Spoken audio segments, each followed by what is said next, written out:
Don Pepe, ¿cómo estás? Don Pepe Fonseca, buenas tardes. Querido Roy Campos. Joaquín. ¿Cómo estás? René, ¿cómo estás? Mi René querido Casados, Joaquín, buenas tardes. muy bien. Don Pepe. Con el gusto de saludarte. La bomba, ¿no? Pues mira, la historia le empieza a dar la razón a Roy Campos. ¿Qué tal? Es la primera vez que lo dice. Sí, déjame sentarme, don Pepe. La historia, Pero, mira, porque la reforma electoral que están proponiendo es la desaparición, La bomba. la desaparición de representación de las voces minoritarias en el Congreso, que son las de los plurinominales. Roy siempre los ha defendido. Sí. Y claro, van a dejar solo los plurinominales en el Senado, donde no sirven de nada porque va a ser una mayoría siempre, una minoría de 32, invariablemente. Segunda minoría, no plurinominales. No importa.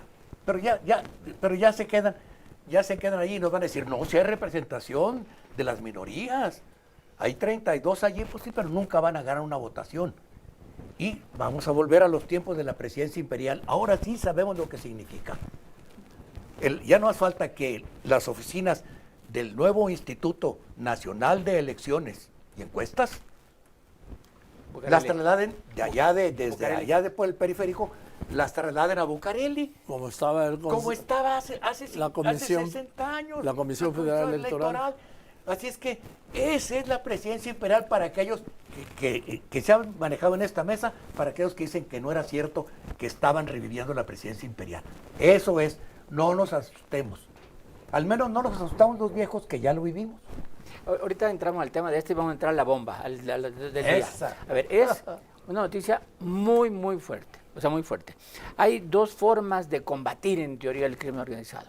O les das golpes, armas, enfrentamientos, o te vas sobre el dinero.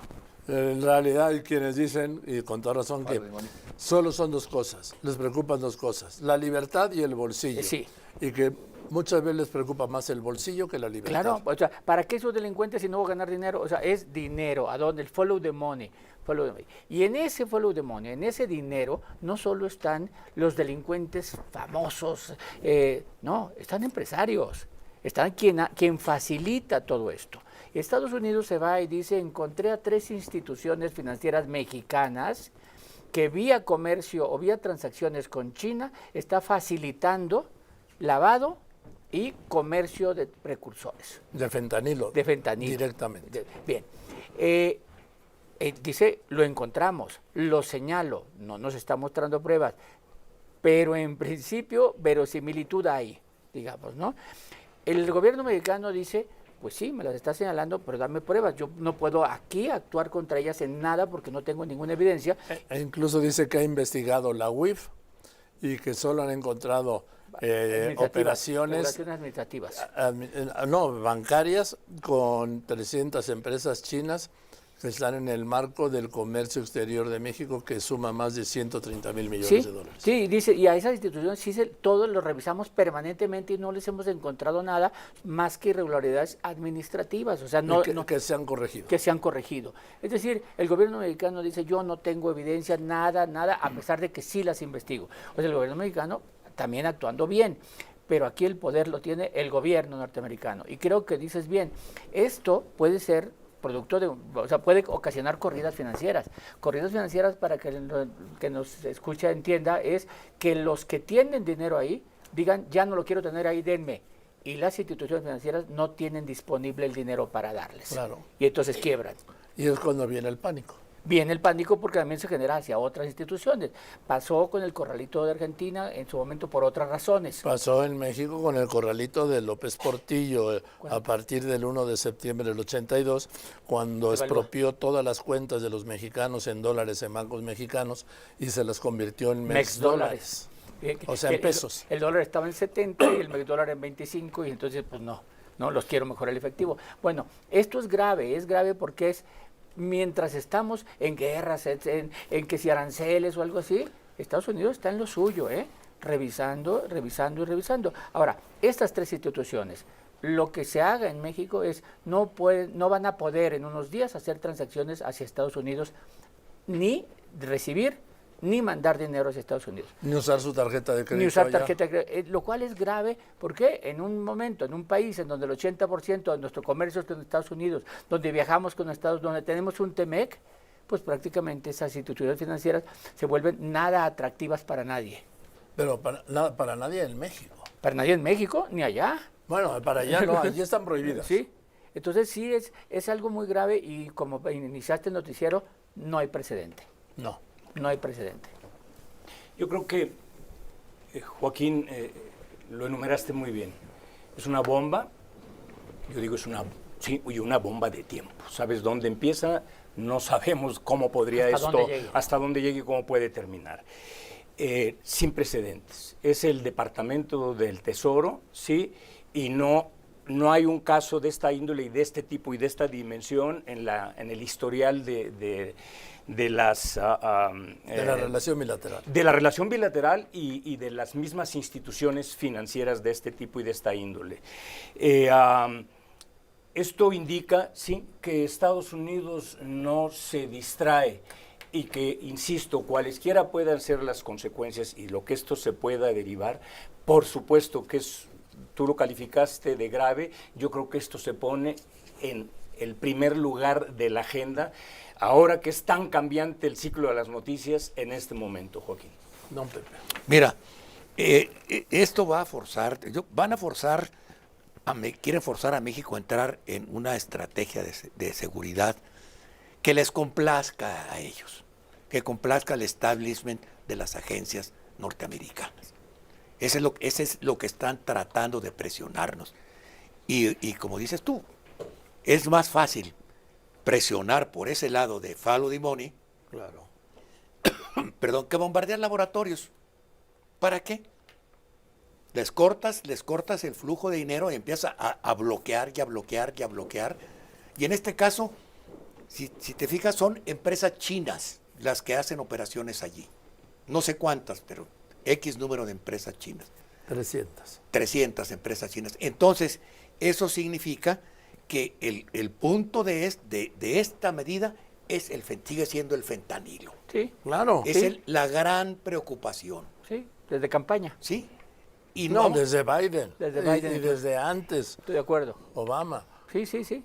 Pero vamos a ver cuándo aflojan, porque también eso va a significar un problema para Estados Unidos, ¿El qué? el que no entre fentanilo. Porque, perdóname, si ahorita un paquetito de pastillas de fentanilo, por citar una cifra, cuesta $1,000 cuando lo cruzas al Paso, Texas, por ejemplo.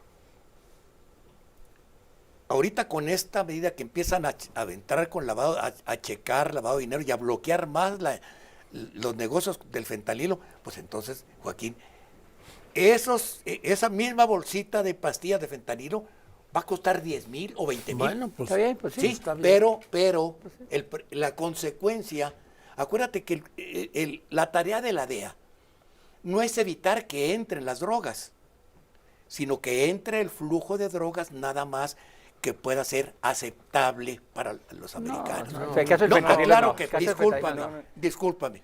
En el momento que ellos cierran totalmente la entrada de drogas, se les disparan los índices de criminalidad. Pero el fentanilo no. La cocaína o algo te creería, pero el fentanilo Bueno, no. al tiempo. Ahora, no nomás el elefante es el fentanilo, siempre fue el fentanilo, y el otro elefante es China, siempre ha sido China. Sí. O sea, es desde el principio la relación con México, que el TEMEC, que todo es China. O sea, es porque la guerra comercial grande que se está dando es quién es la potencia, Estados Unidos o China. Hoy Estados Unidos está demostrando mucho más fuerza, ¿no? Con la guerra, Estados Unidos está demostrando que tiene fuerza y este tipo de medidas. A ver, ¿por qué lo hago? Porque quiero.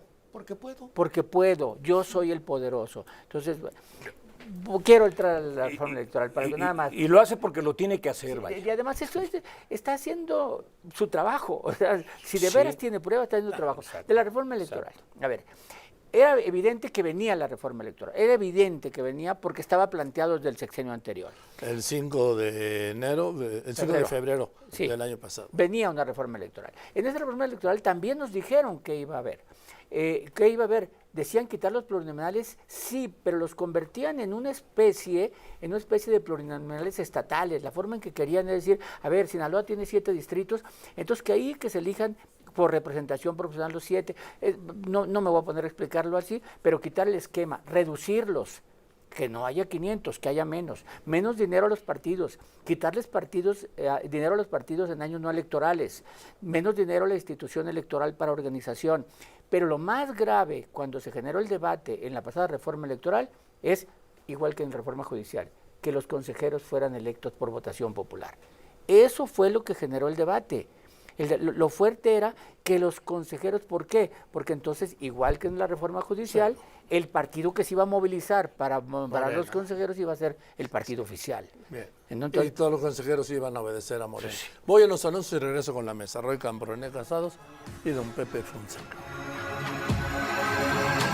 En un momento regresa López Dóriga con el mejor análisis de las noticias. Casa de Cambio está publicado en este momento un comunicado que básicamente dice que es inocente, que rechaza categóricamente cualquier imputación, que no tiene nada que ver con el fentanilo ni con el lavado de dinero, que no se recibió ninguna evidencia alguna que vincule a Véctor con actividades ilícitas, que las operaciones señaladas corresponden a transacciones ordinarias, como dijo Hacienda, sí, que todo está respaldado, que ellos no tienen nada que ver y que, bueno, y que están muy bien, que no tiene nada que ver con lo que dice el Departamento del Tesoro. René. El comunicado, pues es... Permíteme. Andrea Meras. Muy buenas tardes, Joaquín. Pues Véctor está rechazando prácticamente todas las imputaciones que hace la Oficina para el Control de Delitos Financieros del Departamento del Tesoro de los Estados Unidos. Indica que después de que solicitara a la Secretaría de Hacienda y Crédito Público, bueno, estas pruebas de alguna irregularidad, dice que Véctor no está vinculado a alguna actividad ilícita. Las operaciones señaladas corresponden a transacciones ordinarias con empresas legalmente constituidas, Joaquín. Bien, sí, era más o menos lo que te estaba diciendo. Sí, gracias. A ver, ¿en qué te quedaste? Sí, en que pues, el comunicado es... bueno, sí, pero ya es... vamos a lo que así es, hecho ya pasado. en el tema de esta reforma eso, y lo que dice esta mañana José Merino de que la iniciativa viene para que yo tenga que decir, esto es información, esto es opinión. O sea, le voy a decir, hoy... El Departamento del Tesoro señaló a 3 empresas financieras mexicanas, 6 bancos, Véctor, sí, y Véctor Casa de Bolsa y otra más, en el sentido de que tienen operaciones ilícitas con cárteles mexicanos de la droga, que Trump ha identificado, el gobierno de Trump, el gobierno de Estados Unidos, como organizaciones terroristas internacionales. Punto. Esta es la información. Bueno, mi opinión es que... Y luego, esto es información. Y luego, bueno, lo que yo opino, así va a ser, Presidenta. ¿De verdad va a ser que José Merino nos haga esto? Pues conmigo, con todo respeto, no cuenten, ¿eh? Se lo digo. ¿Por qué? Porque me parece a mí que es una intervención, una alteración en la libertad de expresión. Esto ya lo traía López Obrador, esto lo trajeron otros presidentes priistas. Y ahora... ¿Usted va a dejar que nos hagan esto? No, Presidenta, yo no. Pero en fin. La lógica del juego, Joaquín, desde aquel primer momento en que comentamos cuando surgió esto meses atrás, es el control político como fin último. Y sí, hay preguntas muy insistentes. ¿Quién y en base a qué dictaminará? ¿Bajo qué criterios, qué es información y qué es opinión? El gobierno. Así es. ¿Qué es oportunidad y veracidad? Claro, el gobierno. ¿Y quién, bajo qué criterios también dictaminará en qué consiste esa veracidad? Si de por sí responder a la pregunta ¿qué es el interés público? En base a esto es una tarea titánica. Así lo dijo José Merino. Como saben, se eliminó el artículo 109, que estaba asociado a un tema estrictamente fiscal, pues para que no quede espacio a duda de que no hay ningún espacio de censura en esta iniciativa. Derechos de las audiencias, se regresa a lo que estaba en la iniciativa del 2014, códigos de ética, muy importante, defensores de audiencia para que televidentes, radioescuchas, pues tengan mecanismos, por supuesto, de defensa, y distinguir entre información noticiosa y opinión en espacios noticiosos, programas noticiosos, esto para garantizar el derecho a la información que se encuentra en el sexto constitucional. O sea que, ¿y quién va a decidir eso? ¿Y cuál va a ser la sanción? ¿Que me saquen, que me quiten, que me callen? ¿Que ya no puedo seguir yo trabajando? ¿Cuál va a ser la sanción? Y sobre todo, ¿quién va a decidir? ¿José Merino? No, ese no es el juego. Y esto es muy grave. Pero en fin. Esa es la tendencia que está, y que, mira, mismos gentes de Morena, bueno, los inteligentes, reconocen que hay una peligrosa tendencia a la censura. Esto es una tendencia a la censura, porque las gentes que le están diciendo, los derechos de las audiencias, perdón, es muy fácil. Si a alguien no le gusta lo que se dice en esta mesa, ¿qué tiene que hacer, Joaquín? O le apaga o le cambia. Sí, así de por simple. supuesto. Ese es el mejor juicio. Aquellos que no interesan al público, aquellos se quedan sin audiencia. Así es. Entonces, rápidamente, porque tengo que... Bueno, nomás, que quede claro, en esta mesa damos opiniones. Punto. Y también información.